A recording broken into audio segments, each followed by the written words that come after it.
Coming up on Half Mile of Hell. I just heard it and it didn't sound real good. It was just like kind of a shotgun, just like a big pop. It hurt.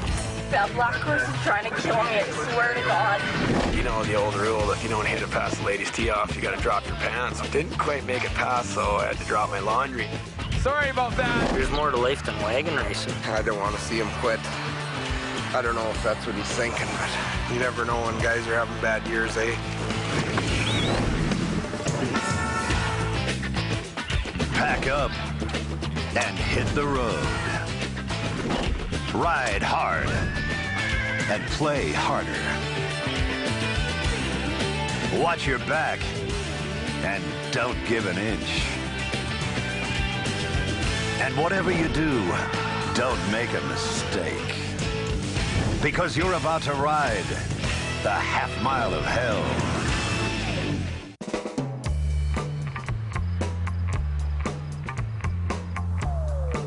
The dog days of summer find the wagon drivers in the rugged badlands of Drumheller, Alberta. Nice ball. You're all right. Oh, I'm going to play that one. I'm going to play that one. Just on the other side of the green there, myself. They've been on the chuckwagon road for over 2 months now. So Jason Glass, Rio King, and the boys take advantage of a day off before the event begins. We went golfing in Drumheller, which is a great course. We had a few beers, having way too much fun, but it was a great day. Wow, we only get out about 8 or 9 times in the summer, so I think we were enjoying the drinks more than we were enjoying the golf, because the golf wasn't very pretty. I'm okay. I'm okay. I'm gonna be okay there, but my pants gotta go down. You know the old rule, if you don't hit it past the ladies' tee-off, you gotta drop your pants. Well, I kind of topped one there and it bounced up beside the ladies' tee-off. Didn't quite make it past, so I had to drop my laundry. I just was walking up to hit my ball with my pants down, of course, and the beer cart gal come around the corner, so it was definitely the highlight of the day. Anyway, all the guys were laughing because there's about 8 of us standing there. You're going. I didn't make the ladies' tee-off box, so sorry about that. You already went, Greg? Well, we get a mulligan now.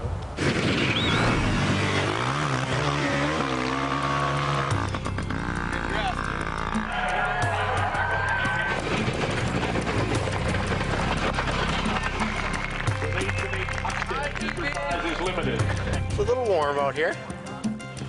The Badlands Dinosaur Derby lands on the hottest days of the summer. It's hot now. You know, for most people, they're walking around here. If you're a little out of shape, you're sweating like a dog out here. Temperatures during this 3-day event will top 34 degrees.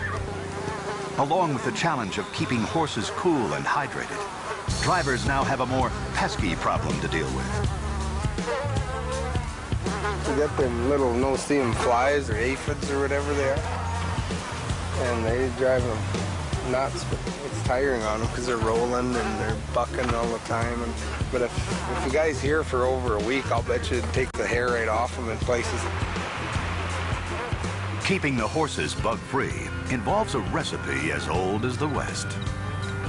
Well, we build a smudge, we call it, and it is just a fire that typically you can use green grass or even cut hay or wet straw or manure, which is a mixture of basically all of that.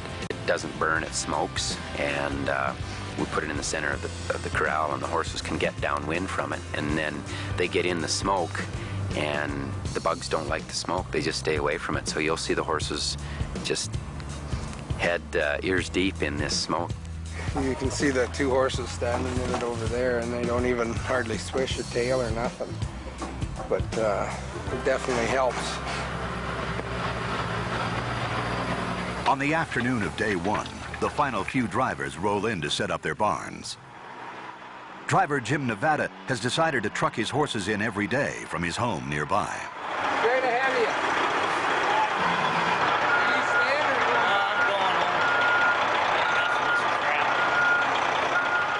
You never know when guys are having bad years, eh? It's always in the back of a guy's mind, there's no doubt. Hope he don't get goofy and quit on us, because he's a lot of fun to have around. And I know he loves the sport, but it does take its toll if you're having a tough year. It'd be nice to see him have Good weekend here. He needs it. Gets the confidence back in and get things going. And a pleasant good evening, fans and friends along the Chuckwagon Radio Network, and welcome to beautiful Drumheller in the Drumheller Valley for the Badlands Derby 2005. The winner of this three-day event will have the lowest aggregate time, as all drivers rotate through each barrel position.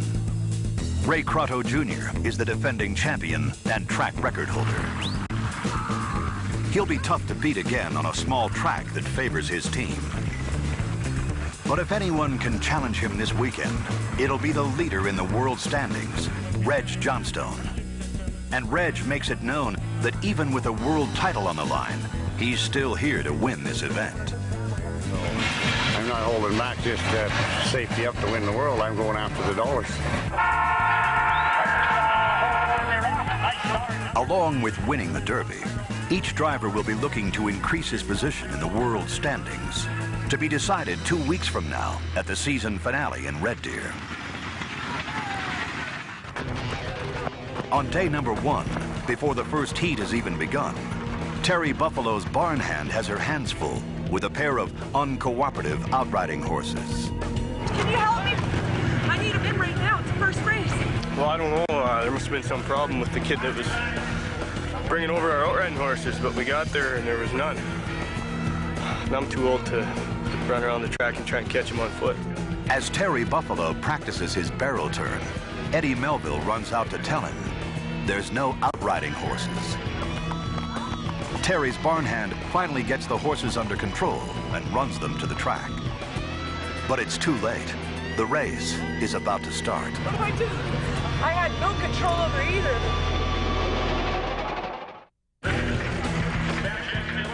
It's day 1 at the Badlands Dinosaur Derby. In the first heat of the day, a distraught barn hand is late delivering Terry Buffalo's outriding horses to the track. She's missed the race. Now, all she can do is watch as disaster and embarrassment unfold for Buffalo. Right here, right here, right here. But there's action behind the scenes. Driver Chad Harden comes to Buffalo's rescue by offering up his own outriding horses. They make it onto the track just in time.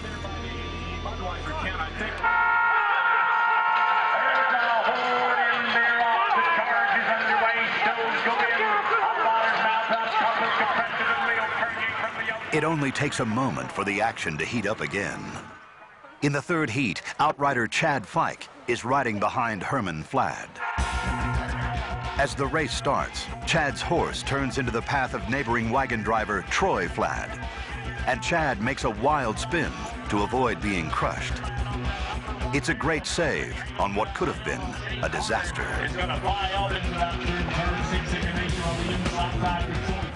But it seems no good deed goes unpunished. Fike is late, a 1-second penalty. They went that way, cowboy. Keep going. When he returns to the corral, Chad learns he's been hit with an interference penalty as well. Seemed like Troy came a little wide on his top barrel and I spun my horse. I don't know. But there's no call against Troy Flad, and the penalty sticks. All Chad can do is chalk it up to experience and move on to the next race. Stay behind your own wagon a little tighter or something, you know? He ain't gonna come over there. And just now east of town, about 31 miles.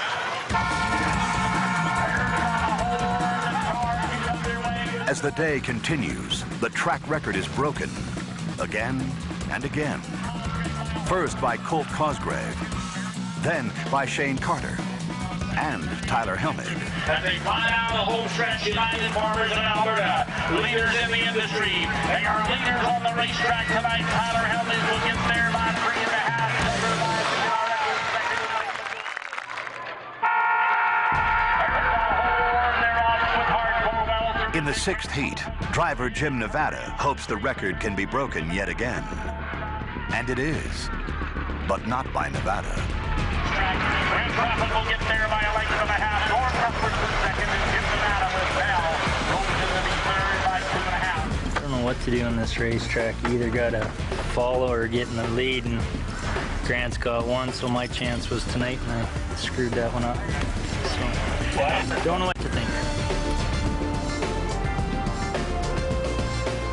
Nevada finishes the day in 25th place. He'll head home to figure things out and hopefully come back ready to go tomorrow.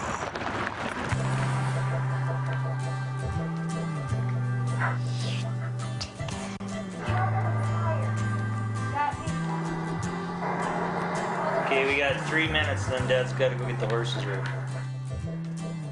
Like any pro franchise, the loss of star athletes leaves few options with which to build a winning team.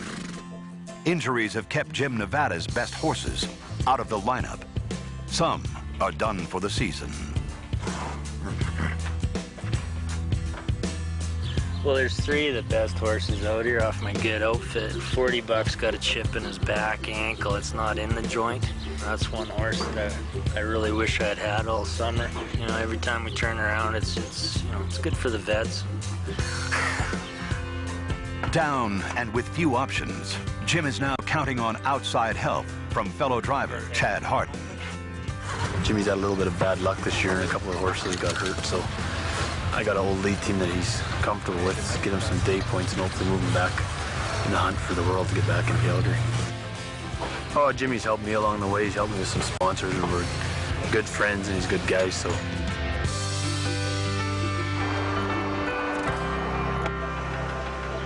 Broadcast booth. Welcome back to Drumheller, the Badlands Dinosaur Derby, and I apologize. With Chad Harden's horses completing his beleaguered team, Jim Nevada looks for the run that will put him back in the running. Horn sounds, charge is underway. Grant Prophet is quick again today on that one barrel. Jim Nevada on the outside trying to get ahead of Norm Cuthbertson. Nevada comes out hard and steals second around the first turn and into the backstretch. Now Norm Cuthbertson moves into second. Jim Nevada dropping back into third. Here comes Old Blue Eyes. Smoking Norm Cuthbertson. Smokes him to the wire tonight. Gets there by half a length. Grant Prophet second and Jim Nevada fell. Rolls in to be third in heat number 6.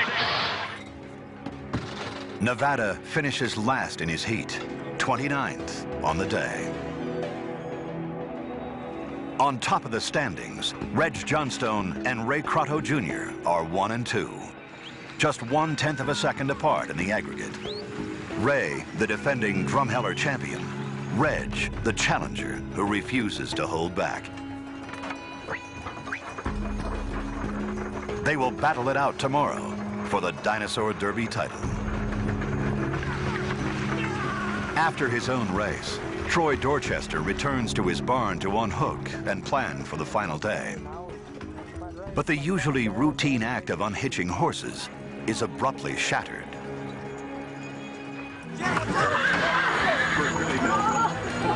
A horse is loose, and barn hand Jen Skinner is down. I just heard it, and it didn't sound real good. It was just like kind of a shotgun, just like a big pop. Somebody called this horse. She was pulling the lead line up to the leaders, and my right leader just frickin' nailed her right in the shin. No, it's fine. I can move it. Can you wiggle your ankle? While unhooking Troy Dorchester's horses, barn hand Jen Skinner is kicked in the leg. The impact has left an imprint of the horseshoe on her shin and could very well have broken the bone.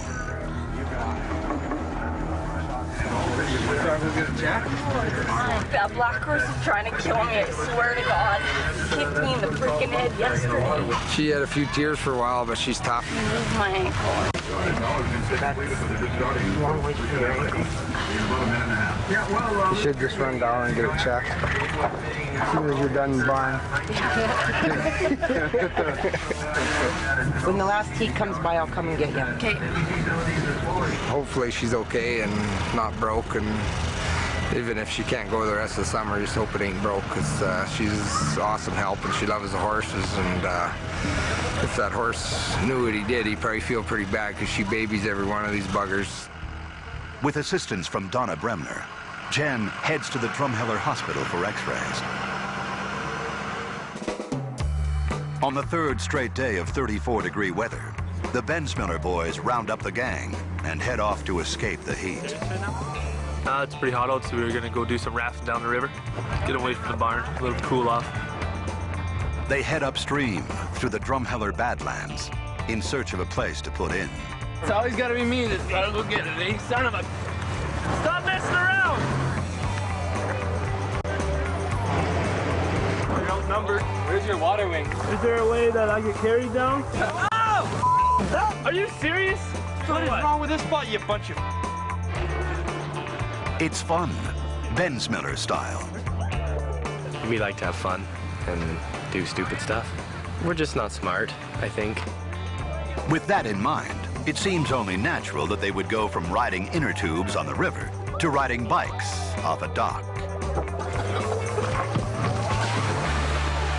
Stick gets thrown in the spokes, ass over tea kettles. Seems to be a fun game when you're on the Bensmiller camp to injure people. Oh, I was unhooking and he lifted his leg, and he always does, so I wasn't worried about it, and he must have just fired and got me straight on. It hurt. Really hurt. But just 12 hours after getting kicked by a horse, Jen Skinner is back at work in the Dorchester barn. Well, they just said that I was lucky that I got the whole hoof and not just part of it, or it probably broke my leg. Sure, try and give you a day off? Yeah, right. That means he'd have to work. It's the final day of races at the Badlands Dinosaur Derby, and driver Jim Nevada feels the heat.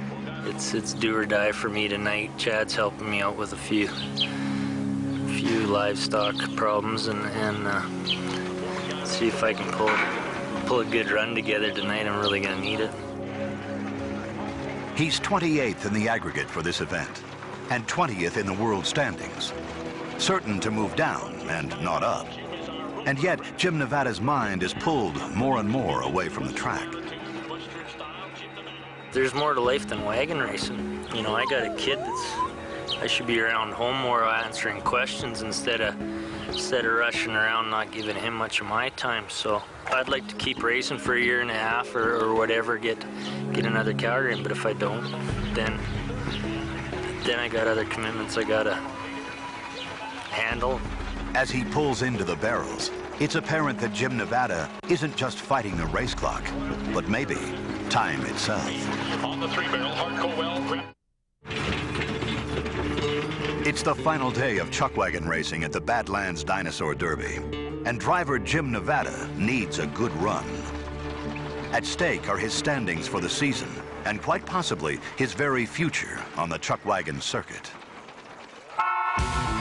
There's a horn, they're off in a hurry. Grand Prophet, hardcore well thrown. Barrels are up and Outriders are out there in hot pursuit. But look out there, it is Jim Nevada. Bell making it simple, making it speedy. James Howard is leader on the racetrack as they head for the home stretch drive. Here comes Smoke and Narmy on the outside. Norm Cuthbertson and Jim Nevada. Jim will hang on by a horse length. Norm Cuthbertson second in heat number 6. Yeah, he made a nice turn. Got out of there and everything went right. It's a good one for him because he's been struggling a little bit.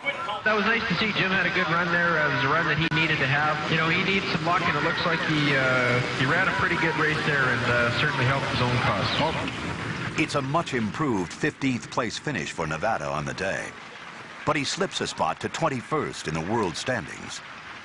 He must finish this season in the top 22 in order to qualify for next year's very lucrative Calgary Stampede. With over $100,000 in sponsorship and prize money available, Calgary can make or break a season. Luckily, Jim has some muscle to help him in that fight.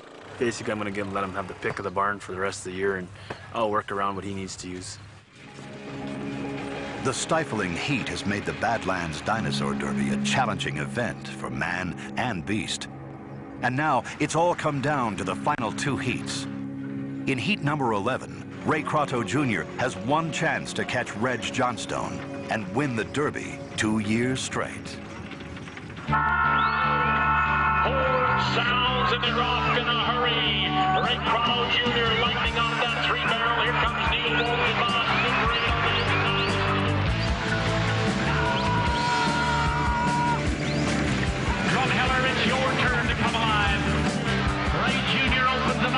much. He'll win it by a horse like Neil Walgenbach second, and Rick Fraser rolls in to be third. A brandy new track record. Ray Crotto Jr. He owns the track record again. Ray Crotto returns to the barns to put away his horses and wait for the final heat of the night. It's up to Reg Johnstone to rain on Ray Crotto's parade.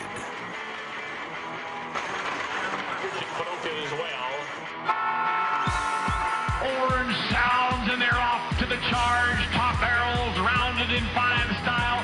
Kelly Sutherland. Jason Glass and Kelly Sutherland both get the good start, keeping Reg Johnstone on their heels. Johnstone has nowhere to run. The question now is whether or not he can run fast enough to beat Crotto's time.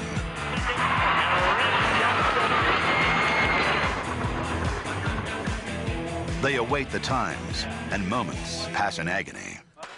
Did we get enough to win the show or what? Oh, Ray! Got her? Can't get anything better. For Junior and this year. The biggest surprise of all comes for Ray's new rookie outrider, Chad Fike. It's awesome. Never expected this my first year. It's Chad's first win in only his first year. It's awesome. I don't know what to say. While Ray Crotto and his outriders celebrate the victory, others pack up and get ready for the long trip to Dawson Creek. It's down to the final two events of the season. Much has been decided, but for some, their futures will play out in the final two events. Just 9 more races. The heat is on.